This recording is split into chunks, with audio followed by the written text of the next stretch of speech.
Зұлхарнайынның қиссасы. Зұлхарнайын жорықта бір қамалды ала алмайды. Сөйтіп, мен Құдайдың әмірімен келіп тұрмын, қақпаны ашыңдар деді.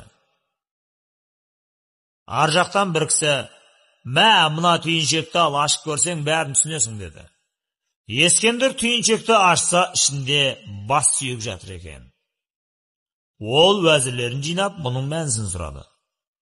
Bir danışman тұрып, сүйекті таразға тартып көрейік деді. Таразының бір басына сүйекті, екінші басына алтын күміс салды. Сүйек сонда да ауыр тартты. Бүкіл әскердің сауыт сайман қару жарағын салды. Таразы сол күйі тартылмады. Жиналған жұрт мұнаны көріп қайран қалды. Ешкім шешімін таба алмады. Сол кезде Қызыр келіп, бас сүйектің көз қуысына бір уыс топырақ тастады. Бұған дейін былқ етпеген бас сүйек жоғары ауды.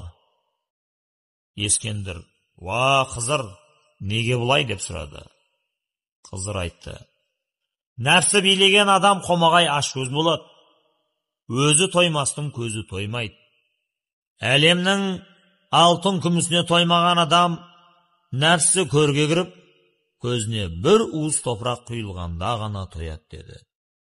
Ескендір бұл оқиғадан ғибрат алып, кері қайтыпты.